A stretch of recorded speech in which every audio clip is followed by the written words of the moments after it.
I call this hearing, oversight hearing on the President's FY 2019 budget to order. Today, the committee will receive testimony on the President's fiscal year 2019 budget request for Indian programs. On February 12 of this year, Congress received the President's fiscal year 2019 budget request.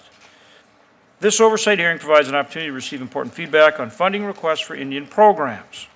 The President's budget outlines the administration's plan to build a safer and more prosperous nation. As we consider the President's proposal, we must keep in mind both our nation's fiscal state and the federal government's trust responsibility to Native Americans. Last month, the committee held budget briefings with federal agencies and tribal organizations to discuss the President's budget. From these briefings, 2 points were clear. First, as a nation, we have to do a better job of living within our means, and we must use every taxpayer dollar responsibly and effectively.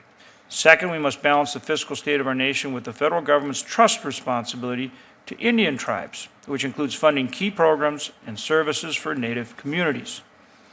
There were several positive recommendations put forth in the President's budget.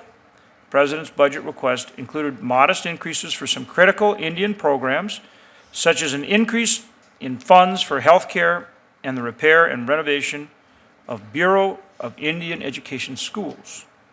However, there were also proposed cuts to other public safety, education, and social services programs.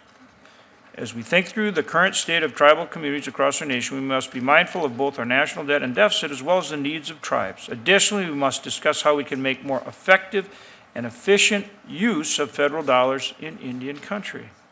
To that end, today we will hear from 2 key federal agencies and 2 tribal organizations regarding the President's budget request. I want to thank our witnesses for being here today with us, and I'm looking forward to hearing their testimony. Before we turn to our witnesses, I want to recognize the Vice Chairman for his opening statement.